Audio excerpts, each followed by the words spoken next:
Taste the Daily.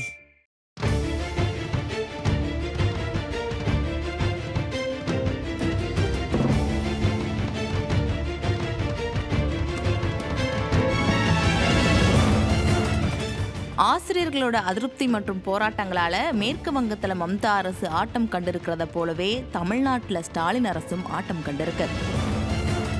மேற்கு வங்கத்துல ஆசிரியர்களோட எதிர்பார்ப்புகளை முழுமையா மம்தா நிறைவேற்றாததன் கோபம் 2024 தேர்தலில் எதிரொலிச்சது.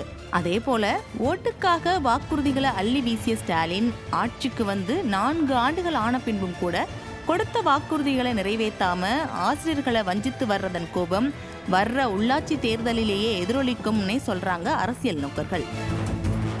வாக்குறுதி மட்டுமா நிறைவேற்றாமல் ஏமாற்றினது ஸ்டாலின் அரசு?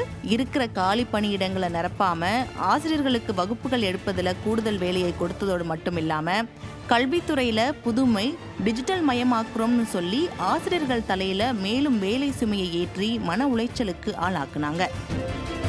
அரசு ஊழியர்கள்னாலே திமுகனாலே அரசு ஊழியர்கள் அப்படின்னு இருந்ததுனால எதை வேண்டுமானாலும் அரசு ஊழியர்கள் சகிச்சு கொள்வாங்க அப்படின்னு இருந்த ஸ்டாலின் அரசை தங்களோட போராட்டங்கள் மூலம் அசைச்சு பார்த்திருக்கிறாங்க ஆசிரியர்கள்.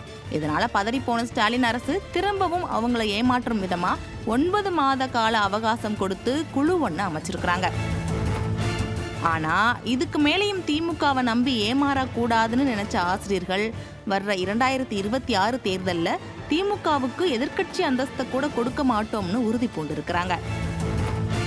பொய் வாக்குறுதிகளுக்கு எதிராக மக்கள் எழுச்சியால 2026 மேற்கு வங்கத்தில் ஆட்சி மாற்றம் வரப்போறத போலவே தமிழ்நாட்டிலும் பொய் வாக்குறுதிகளால ஸ்டாலின் ஆட்சியை இழக்க போறது உறுதினே சொல்றாங்க அரசியல் ஆய்வாளர்கள்.